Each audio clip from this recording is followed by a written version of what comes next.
Business as Unusual is a thought-provoking podcast that explores the innovative strategies, disruptive ideas, and unconventional practices driving successful leaders and companies in the ever-evolving world of modern business.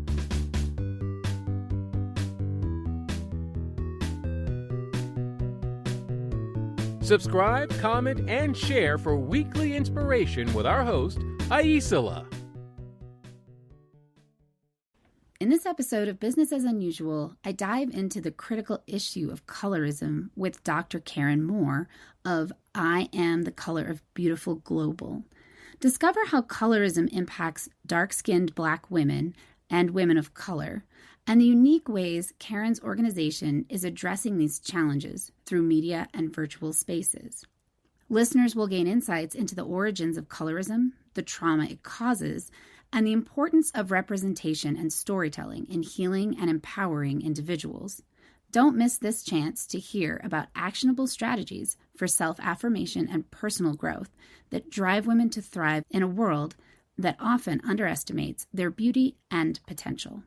Welcome to this week's episode of Business as Unusual. I am delighted to introduce you to Dr. Karen Moore of I Am the Color of Beautiful Global. Welcome to the show, Karen. Thank you so much for having me. I'm glad to be here. I am so excited. I mean, Dr. Karen Moore, or Dr. Moore, I'm going to say that sounds awkward to say Dr. Karen. I feel like a child when I do that. Just Karen. So Karen has published piles of books, which we'll link to in the show notes, because you should definitely check out at least one of them. I guess maybe we could start with you giving like a really quick overview of what you're up to, and then we can dive into sort of the rest of the show. I Am the Color of Beautiful Global helps dark-skinned Black women and women of color to overcome the negative impact of colorism.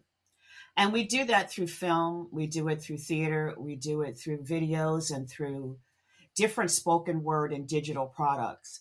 And it has really been a great experience being able to provide media to dark-skinned Black women and dark-skinned women of color to be able to help them to understand where colorism comes from and to be able to understand the hurt and the trauma that they've experienced. So that's a large part of what we do for I Am the Color of Beautiful Global.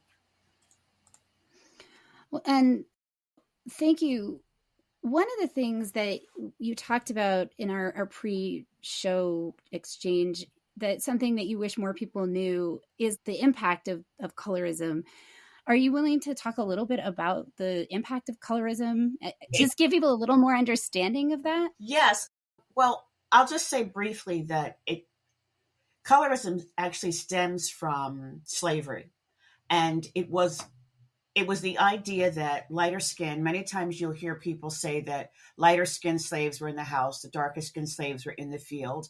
And this began the separation of color and the appreciation of color within our communities as well as outside of our communities. So when slaves were brought here and they were raped by their white masters and they produced children that were lighter, those children, not only because they were necessarily the master's children were in the house, because they were lighter, and it began that whole idea of lighter skin is better than darker skin. You're more privileged because you're in the house. You're still a slave, but you're in the house, and the darker slaves were in the field. So what that has done, even since slavery, is this idea that lighter skin is more beautiful, more valuable, more worthy, and darker skin is not.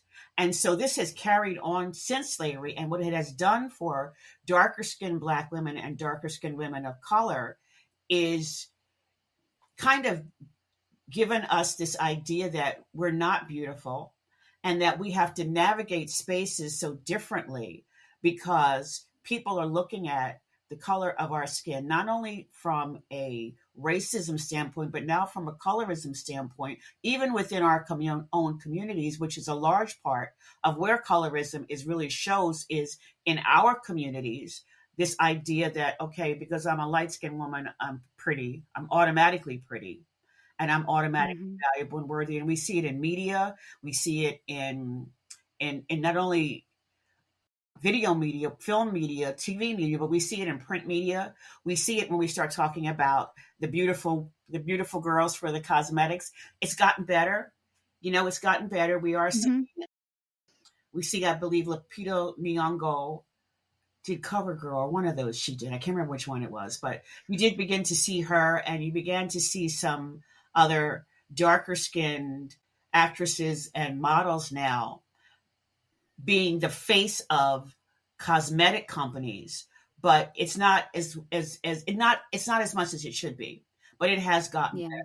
So the trauma that gives to dark skinned women, because representation matters, and being able to see yourself in these spaces that are considered beauty or beautiful, it makes a difference for dark skinned women and girls who are coming up not believing that they are the beautiful ones.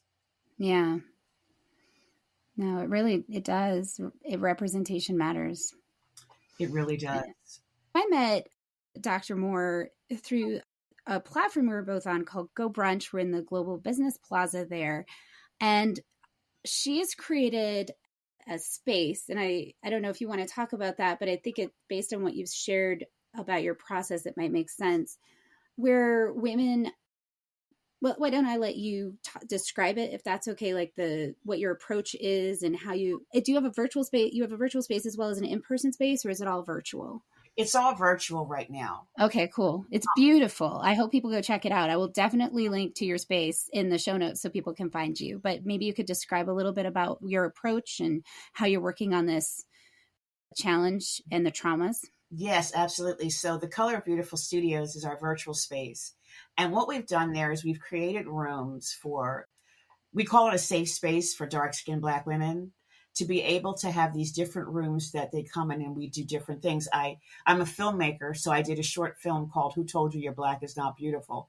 And we talk about colorism in the film, and we have women who are both light-skinned and darker skinned to talk about their experience, because we do acknowledge that lighter skinned women have suffered some of the residual effects of colorism. I've talked to light skinned women who, have been bullied because they're light skinned with what, people will call good hair.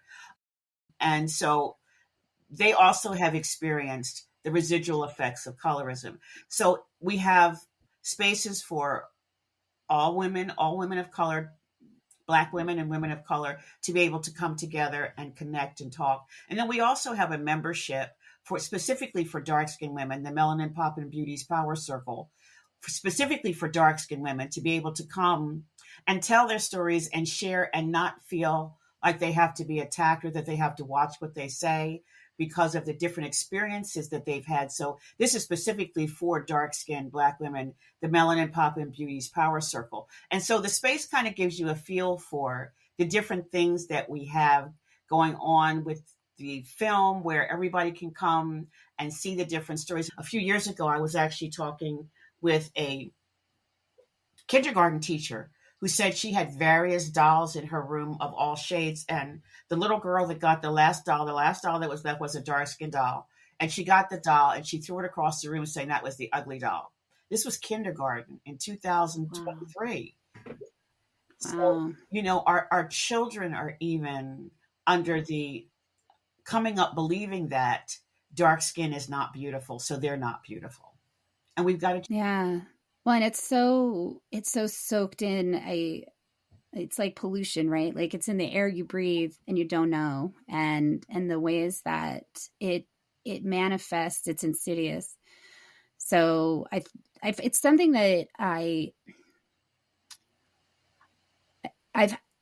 I've been in conversations where people can kind of like be dismissive of like, well, why do you need to gather in this way? And it's just like, well, because we live in a world that constantly reinforces this other thing. Yes. And if we're going to, it's like an air filter, right? If I use the pollution metaphor, and we need that air filter so that we don't start believing those things, or we learn to unbelieve them so that we can be fully ourselves in the world in ways that are expressed and powerful. And ultimately the world's going to be better if everybody's doing that. It's not scary to have more people doing it. It's reassuring, but there's this weird thing that happens where people feel like, oh, I'm left out. And it's like, no, you don't have that challenge. You have other challenges. Go deal with them. Let's all do that together. It's fine. And when I can support you, I will for sure. But I have to clean my house first. Like that's the, Yes. and it, at any rate. So I think it's really important. I'm glad you're creating this. Yeah. And when women get healed, they can come out and be better women out in the world and in other spaces. One of the things that many times we hear about Black women being angry, Black women are angry. Well, yeah. But we've got to work through that anger. We've got to work through that healing so that we can come out and be more productive and be better in the different spaces that we have to be in and deal with. So we've got to have that time to ourselves where we connect and heal. Yeah. Can you share a story about what prompted this? Like what in you or in your life? Because you're definitely not the first person to notice this as a problem, but then you decided to commit yourself to creating this solution. And that's not a casual Saturday morning, right? Like, like you had to be very motivated and inspired. And what created that motivation or inspiration for you to dedicate so much time and energy to this? I do so many things. I'm a very creative person. I do a lot of different things. So I have a spoken word musical production that I do called White Blues, A Sister Story. And in that, I did a piece called Brown Skin Blues. And I began to really see how it resonated with dark skinned women when I did the piece. And I decided that I needed to be able to do something more than just on stage, that I needed to be able to reach women across the country, across the world, who deal with the issue of the color of their skin. And so I decided that I wanted to really be able to make this something that women could really come into a space and talk about it and feel better about it. I know what I went through. I remember I tell the story that when I was in 4th grade, there's this boy I wanted to have lunch with, and I asked him if I could have lunch with him, and he told me I was too dark in 4th grade.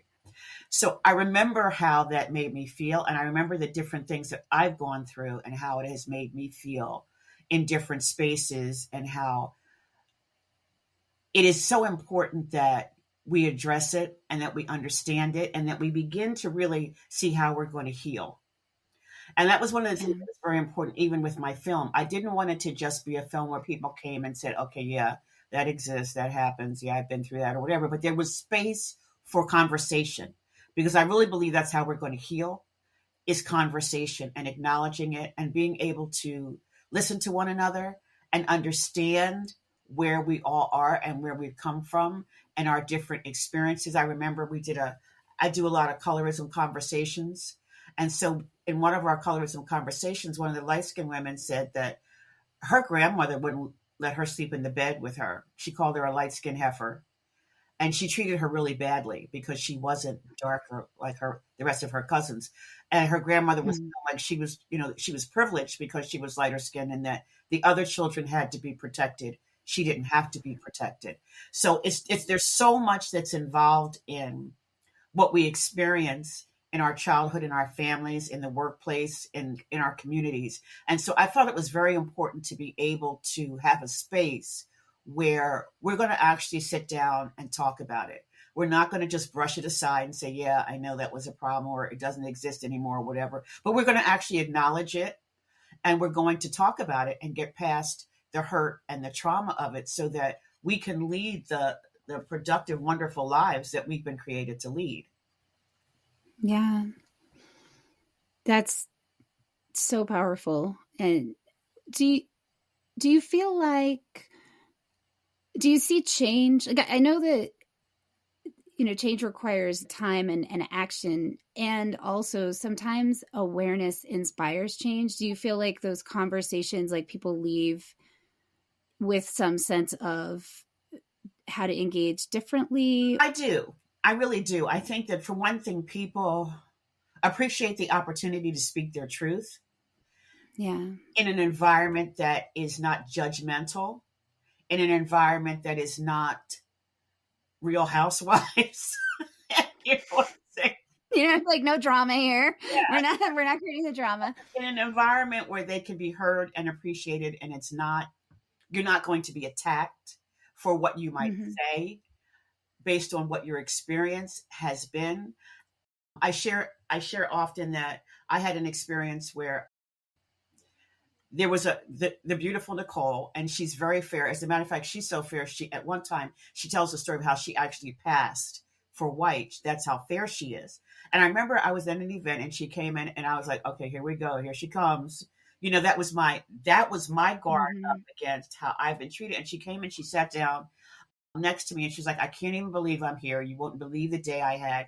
And so I said to her, you're good, sis. It's okay. You're here. Everything's good. But see, I already made a prejudgment about who she was before we had a conversation based on my hurts from other light-skinned women. So I think that the idea that we come together and we talk about these things, and we understand that many of us are predisposed to feeling certain ways because of the way we've been treated.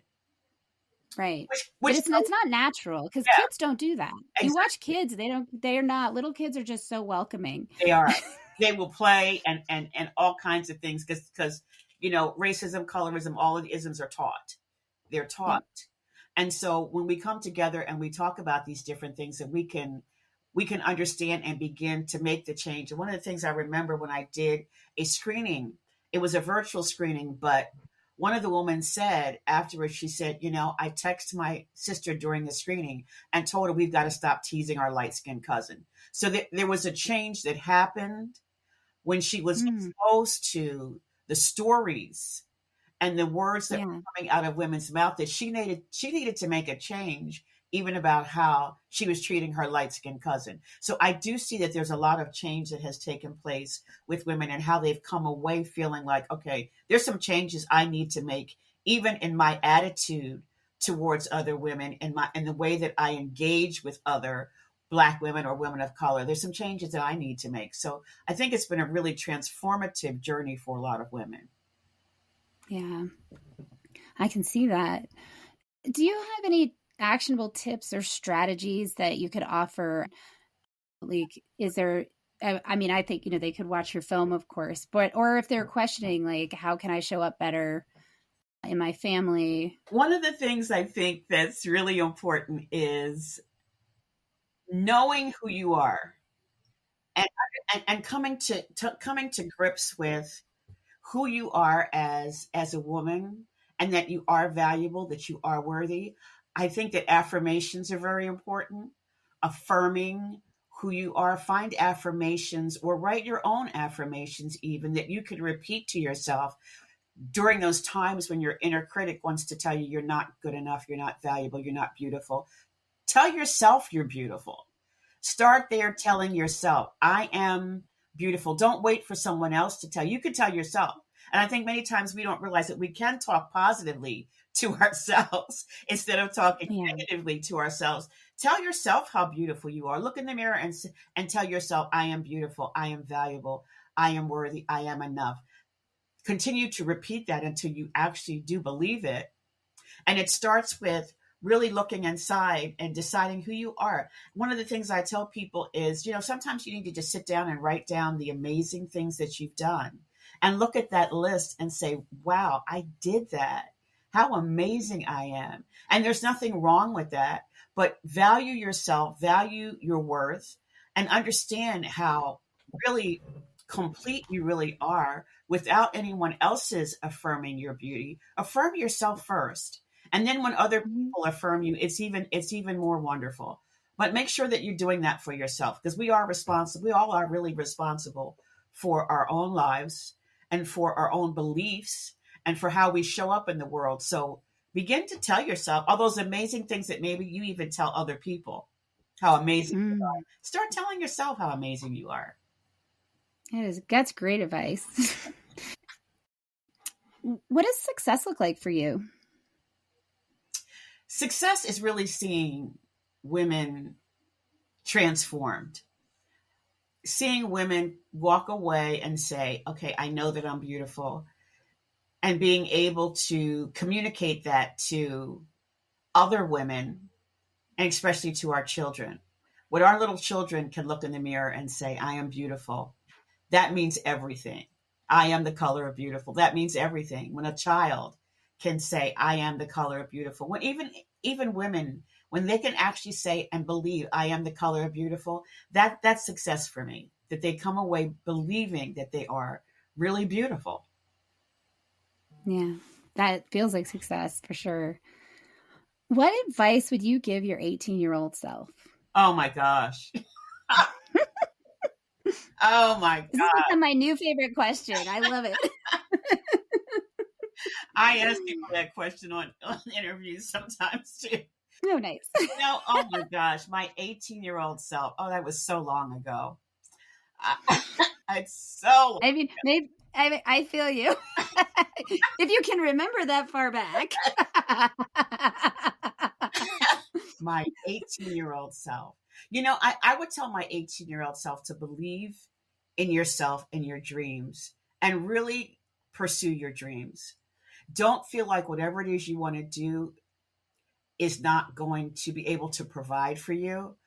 I talk to so many, especially artistic people, who took another path because they were discouraged that they would be broke artists, or they would not be able to take care of themselves.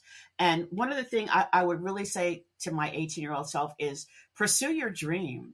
Don't let anybody tell you that you're not going to be successful, that you will be a starving artist, because it's just not true. It's not true that, as artists, we can create things that will enable us to take care of ourselves and take care of our families. And so I would say to anybody, especially, I remember talking to a dancer who said, I asked her, I said, are you going to school for dance? She said, no, my parents weren't having that. And I thought, oh my gosh, but she wants to dance. That's who she is. So I think it is so important, and I hope I'm not going to get in trouble with any parents, but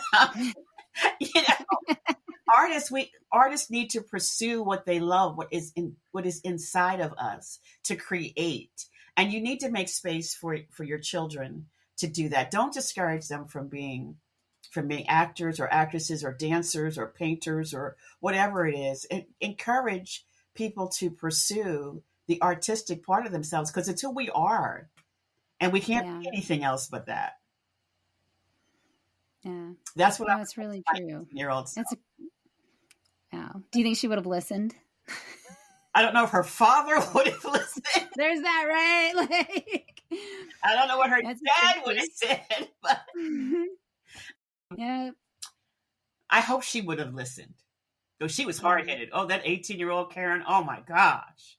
Oh yeah, me too. What's something you're excited about in your business? Do you have any events, or is your space launching, or their new offerings or anything? I know, don't you have like 1 million books out? Do you have another book coming out? Gosh, yes. We have the virtual installation that is happening. Mm-hmm. It's opening February 1st. It's on the Go Brunch platform. So we have 10 beautiful rooms that people can go into and hear women's stories. And we have a meditation room because, there sometimes is that we want people to walk away not revisiting the trauma so much. So there's a meditation room where there'll be some affirmations and some things to kind of decompress from what may have stirred up in someone when they hear some of these stories. So we have a meditation room, and we have an art gallery where you can go and purchase art, beautiful art from the art gallery. So we're really excited about that. It's opening February 1st. It's going to run February 1st through March 29th. And if you use the code Black Beauty, all in caps, you get $5 off for Black History Month. And then for folks that are listening, if they want to learn more, follow you, get in touch, what's the best way for them to do that? LinkedIn, Karen Moore is the best way. Also, our website, The Color of Beautiful, color is spelled COLOUR because you are beautiful. thecolorofbeautiful.black is our website. So those are two places where you can reach me pretty well. Well, thank you so much. That's wonderful. I appreciate you. Thank you so much for having me. I appreciate it. All right. Let's see. If you found this conversation insightful, pass it on by sharing this episode with someone you know. And go check out Dr. Moore's website, virtual space, and many books. Remember, stand in your truth and affirm your own beauty to inspire change. Next week, I'll talk to you more about how to understand your energy and use it to build your business while maintaining your well-being. Thank you for tuning in to Business as Unusual. Remember, in this ever-evolving world of modern business, it's not about fitting in, it's about standing out. See you next time. Stay curious, stay innovative, and always keep it unusual. I hope you enjoy the show. I love making it. If you did enjoy it, consider hopping over to the review portion of the platform you listen on and letting other people know about it. Or share the episode or the entire show with a friend or subscribe to the show. Definitely reach out, get on my newsletter, follow me on social media, and let me know what you like, what you don't like, and what you'd like to see in the future. Well, we love our guests. Appearance on the Business as Unusual podcast or any Bicurean consulting production is for information purposes only and is not to be considered an endorsement of their business practices, or character.